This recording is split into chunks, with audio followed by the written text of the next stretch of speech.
Olá, vou apresentar hoje um artigo que foi publicado em 2004 na GA, de autoria de George Chamberlain.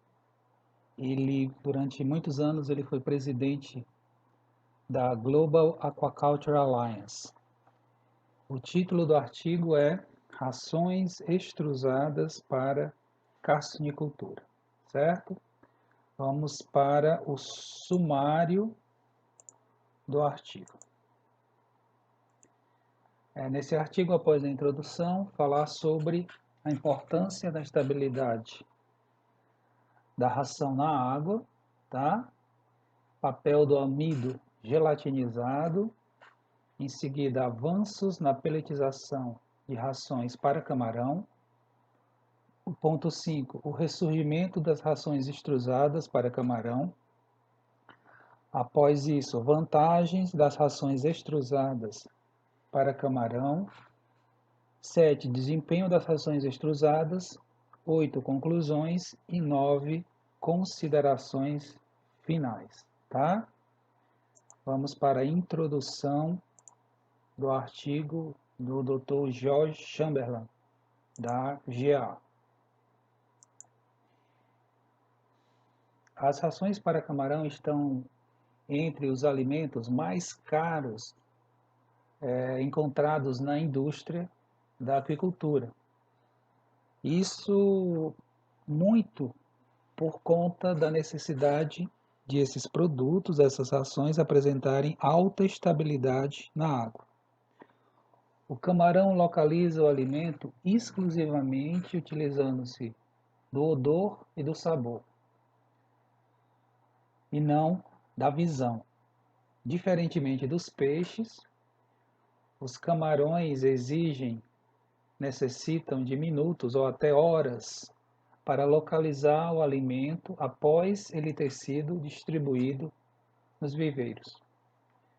Durante a imersão, os pellets eles vão perder os nutrientes, parte desses nutrientes e dos atrativos através do processo de lixiviação. Após o camarão ter localizado o alimento, ele vai raspar externamente esse pellet para produzir fragmentos que passem através de suas pequenas bocas. E esse hábito, né, esse comportamento alimentar vai fazer com que mais lixiviação adicional aconteça. Mais nutrientes sejam perdidos antes da ingestão. Pessoal, então assim, uma das razões para se ter as rações de camarão com um preço mais elevado é justamente essa necessidade de processar e fabricar um produto de alta estabilidade na água, certo? Isso vai exigir dos fabricantes da fábrica ingredientes que tragam essa característica de aglutinação, que favoreçam, que propiciem a hidroestabilidade, tá? Além disso, vão ter que usar processos que sejam adequados com essa finalidade. Então, essa necessidade de produzir rações de alta estabilidade na água, muitas horas, várias horas, encarece o processo de produção, tanto quanto a escolha, a seleção da matéria-prima, dos insumos alimentares, como do processamento de fabricação, em relação ao maquinário, em relação aos parâmetros de fabricação, tá? Nessa imagem aí que vocês estão vendo, a gente tem 3 diferentes rações, né? A gente sabe disso porque as cores são diferentes, tá? Talvez o que mude aí é a proporção de inclusão de farinha de peixe, por exemplo. Quanto mais farinha de peixe, mais escura, quanto menos, mais clara, quanto mais farelo de soja, aí puxa mais a cor da ração para o farelo de soja, que tem uma cor mais clara, tá? Enquanto as rações extrusadas para camarão estão talvez sejam mais caras de produzir do que as rações peletizadas, elas podem economizar na matéria-prima. Esse é um ponto importantíssimo desse artigo, a gente já vai falar em seguida, tá? Vamos para o ponto 2, que é importância da estabilidade da ração na água, tá? Importância da estabilidade na água. Vamos ver aqui. As pesquisas têm mostrado que até 20% da proteína bruta, até 20% dos carboidratos e até 50% das vitaminas presentes nas rações para carcinicultura podem ser perdidas antes da ingestão.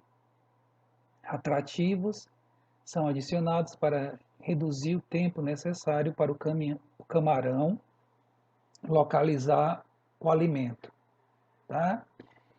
Além disso, as fábricas eles buscam melhorar a integridade física dos pellets com a utilização dos binders, né, dos aglutinantes e de técnicas de manufatura avançadas, tá?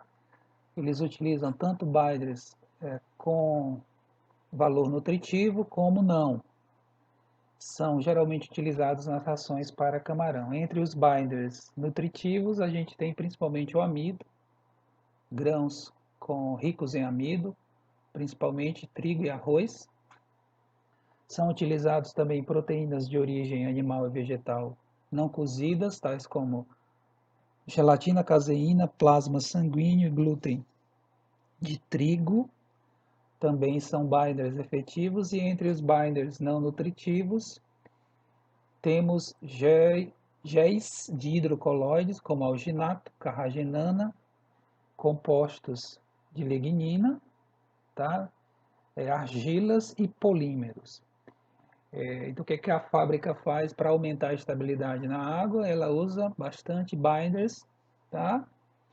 De diferentes características, procedências, tanto com valor nutritivo como não. Além disso, busca empregar técnicas de manufatura avançada que levem a essa maior estabilidade. Em caso contrário, vocês viram no início, né, dessa sessão que, por exemplo, metade da vitamina pode ser lixiviada, metade dos carboidratos, tá? Os açúcares podem lixiviar, e até 20% da proteína dessa ração pode ser perdida para o meio, tá? Temos aqui uma bela imagem, certo? Vocês vejam aí 2 frascos, né? As rações, duas rações diferentes, foram colocadas no mesmo tempo, a mesma água, o mesmo volume, foram imersas no mesmo tempo. Após algumas horas, olha o que aconteceu. A da esquerda, né, de menor hidroestabilidade, estabilidade na água, esfarelou quase que completamente. Vejam a cor da água, né, do sobrenadante, bem turvo. Enquanto que a do lado direito, uma estabilidade hídrica bem melhor, ela está inchada, a gente percebe, tá? Só que ainda preservando bastante a integridade física, certo? Devido à maior gelatinização do amido, tá? As rações extrusadas da direita lixiviaram menos nutrientes do que as rações peletizadas, certo? Então, na esquerda a gente tinha uma ração peletizada e da direita a gente tinha uma ração extrusada. A ração extrusada da direita, o processo de extrusão levou a maior gelatinização do amido, que deu uma maior hidroestabilidade. A da esquerda, peletizada, a gelatinização do amido não chegou nem a 50%, tá? De tal forma que a estabilidade hídrica foi menor, e vocês podem observar o que aconteceu após algumas horas de imersão na água, certo? Vamos para o próximo ponto, que é papel do amido gelatinizado, certo? Papel do amido gelatinizado. O amido é o binder principal usado em rações para camarão, mas ele deve ser cozido para que ative a sua funcionalidade aglutinante.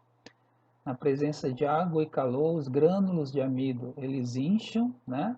encharca, perdem a sua estrutura cristalina e se tornam hidratados em um processo conhecido como gelatinização.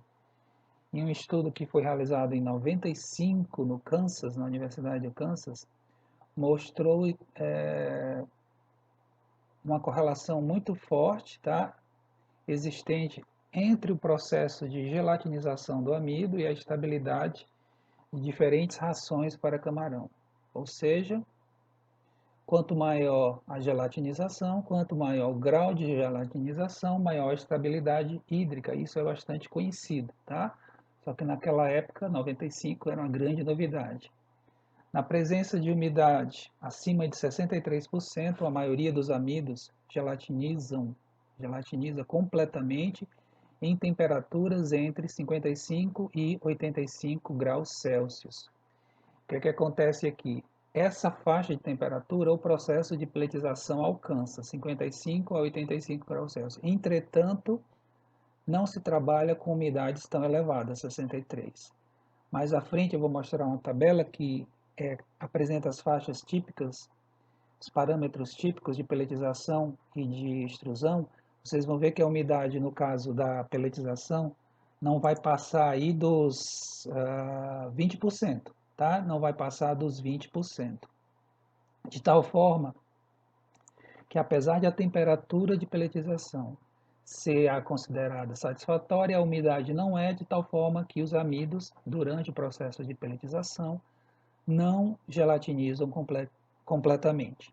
Entretanto, com essa limitação na umidade, com a limitação na umidade e no tempo de cozimento do processo de manufatura comercial de rações, a gelatinização completa não acontece dentro dessa faixa de temperatura exatamente que eu estava falando, tá?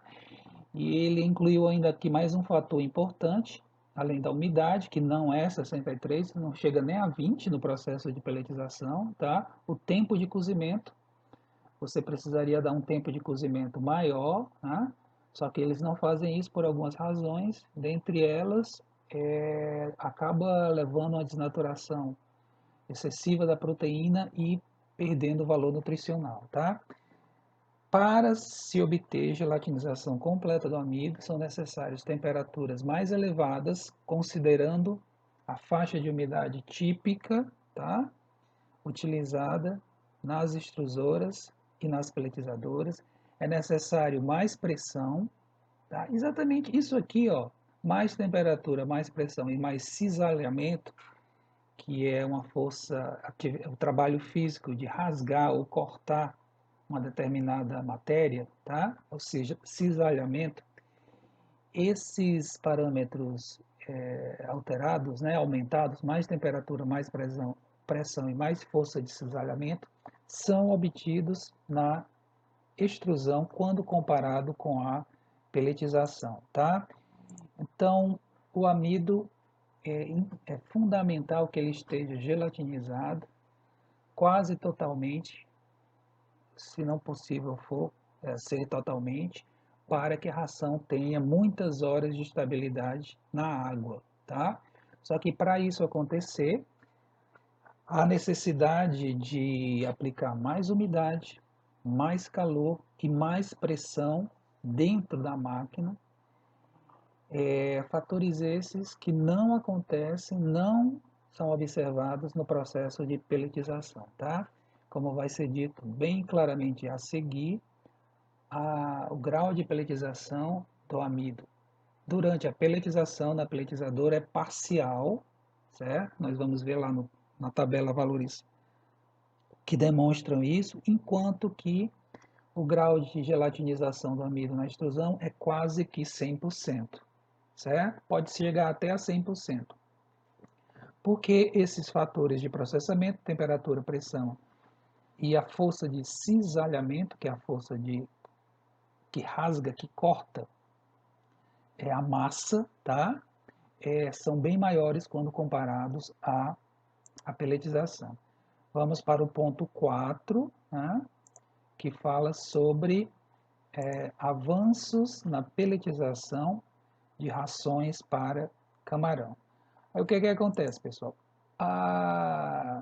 Os fabricantes que trabalham com pelletização, né, eles quebraram a cabeça, né, eles refletiram muito, eles discutiram, enfim, reuniões e pesquisas e aprimoraram o processo de pelletização para obter rações para a cassinicultura com maior hidroestabilidade. Vamos ver aqui, ó. Em rações pelletizadas convencionais para animais terrestres, apenas 20% do amido ele gelatiniza durante o processo de pelletização, tá? Isso explica porque as rações típicas para frangos, para aves, desintegram na água em poucos minutos após a gelatinização, após a imersão, porque a gelatinização do amido aconteceu num grau muito baixo, né? Não ultrapassou 20%. Os produtores de rações para camarão melhoram a estabilidade da água por utilizar farinha de trigo como um binder, tá? Como um aglutinante. Muito porque o amido do trigo tem uma menor temperatura de gelatinização do que o amido do milho, do arroz, do sorgo e de outros grãos. Olha, isso aqui é uma informação interessantíssima, pessoal. Descobriu-se, tá, que o amido do trigo tem uma menor temperatura de gelatinização do que o amido de outros grãos, como por exemplo arroz e milho, certo? Arroz e milho. O que isso significa? Que nas temperaturas típicas de pelletização, você consegue o maior grau de gelatinização do amido se esse amido for de trigo. Se você estiver trabalhando com a farinha de trigo. E assim os fabricantes de ração para camarão, ração pelletizada para camarão, começaram a trabalhar com farinha de trigo e com maiores níveis de farinha de trigo. Vocês já estão imaginando aí o que aconteceu, né? Um aumento no custo de produção dessa ração, né? Que farinha de trigo ela é voltada para o consumo humano, ela tem um valor de mercado alto. Além disso, o uso da farinha de trigo é benéfico porque o conteúdo de glúten da farinha de trigo e a fineza, né, desse produto, tamanho de partícula fino da farinha de trigo também auxilia no processo de aglutinação, certo? Então, uma das providências, um dos avanços para produzir ração pelletizada para camarão com maior hidroestabilidade foi substituir o arroz, substituir o milho, tá? Pelo trigo, pela farinha de trigo. Além disso, houve um aprimoramento nas técnicas de manufatura, tá? Nos sistemas de pelletização de ração para camarão, as principais foram o seguinte: moagem mais fina dos ingredientes, tá? Uso de múltiplos condicionadores a vapor para aumentar, por exemplo, a umidade da massa, tá? Exatamente, eles usavam e usam esses múltiplos condicionadores para obter níveis mais elevados de umidade, que permitam maior cozimento do amido, tá? A utilização de matrizes, que é aquela peça que fica na ponta da pelletizadora, peça perfurada, através do qual vão ser formados os filamentos alimentares, utilização de matrizes com maiores raios de compressão, tá? Uma modificação ali no desenho dessa matriz, condicionamento e secagem após o pellet ter sido produzido, tá? Essas técnicas aumentaram o grau de gelatinização do amido das rações pelletizadas para camarão para 50% a 60%. Eles trabalhavam com valores entre talvez 30% a 40%, aí com a utilização da farinha de trigo, a utilização dessas modificações no processamento, tá? Chegaram a dobrar, né? Foram para 60%, mas ainda gelatinização parcial, tá? E além disso, há um potencial limitado para avanço nesse campo. Então, dificilmente, tá? Quase que impossível, trabalhando com pelletização, você alcançar mais de 60% de grau de gelatinização do amido. Com isso, você não vai ter uma hidroestabilidade tão elevada, tantas horas na água como pode ser necessário para você ter uma alta eficiência alimentar na carcinicultura, tá? Além disso, os sistemas existentes, eles são inerentemente caros por conta da dependência da utilização de farinha de trigo de alta qualidade. Aqui um ponto interessante, pessoal. Geralmente se fala que o uso da farinha de trigo em ração para camarão marinho se deve ao fato de que o camarão aproveita mal o milho, né? E de fato, né, pelo menos a proteína do milho, né, ou mesmo a energia do milho não é tão bem aproveitada quanto a do trigo. Só que talvez a razão mais importante nas rações para a carcinicultura, pelo menos nas peletizadas, utilizar a farinha de trigo é a necessidade desse produto, desse amido do trigo, para conferir aquele grau de gelatinização, chegar àquele 60% necessário para produzir uma ração que tenha pelo menos aí umas 4 horas de estabilidade na água, certo? Esse foi o ponto 4, avanços na peletização de rações para camarão. Vamos para o ponto 5, que fala, vamos marcar aqui, que fala sobre o ressurgimento das rações extrusadas para camarão, certo? Vamos ver aqui. A extrusão é um processo de cozimento que tipicamente usa altas temperaturas e alta pressão num curto período de tempo. O processo de extrusão foi inicialmente desenvolvido nos anos 30 para a produção de macarrão e massas, tá? Posteriormente, ela foi modificada para a produção de alimentos para pets, cães e gatos, e para a produção de ração para peixe que afunda, né? Que o pellet afunda. Além disso, uma, um leque de alimentos para consumo humano também se utiliza do processo de extrusão, como a produção de snacks, cereais e doces, certo? O processo de extrusão se inicia com pré-condicionamento da mistura usando vapor e água para formar uma massa quente e úmida. Essa massa ela vai entrar no barril, né, no cilindro da extrusora e vai ser levado para outra extremidade por, pelo trabalho de um parafuso, né, rotativo, rotatório, que é o chamado parafuso de Arquimedes. É uma grande peça, né, como se fosse um parafuso gigante, que vai criar mais calor devido à fricção que vai ser provocada nesse processo. O alimento ele sai do cilindro da extrusora através de uma matriz que tem pequenos furos, né, que vão criar mais pressão, vai causar aí uma compactação, né, vai causar aí mais cozimento dessa massa e além disso as aberturas da matriz vão vão dar a forma desejada ao pellet, né, a forma cilíndrica no caso. Esses filamentos que são extrusados, eles saem da matriz e são imediatamente cortados com a faca rotativa, que é justamente a imagem que ilustra essa seção, tá? Vocês veem aí o seguinte, a, a extrusora foi desligada, tá? Foi aberta a tampa, né, da matriz, do lado direito filamentos que acabaram de ser cortados pela faca rotativa, tá? E do lado esquerdo, filamentos que estavam prestes a serem cortados. Se vocês prestarem atenção, na parte mais central tem um filamento que parece que está caindo, né? Ele estava sendo cortado imediatamente no momento em que foi desligada a extrusora e se tirou essa foto, né? Então, com essas facas rotativas, o produtor, o fabricante da ração, vai obtendo o tamanho desejado para o pellet, certo?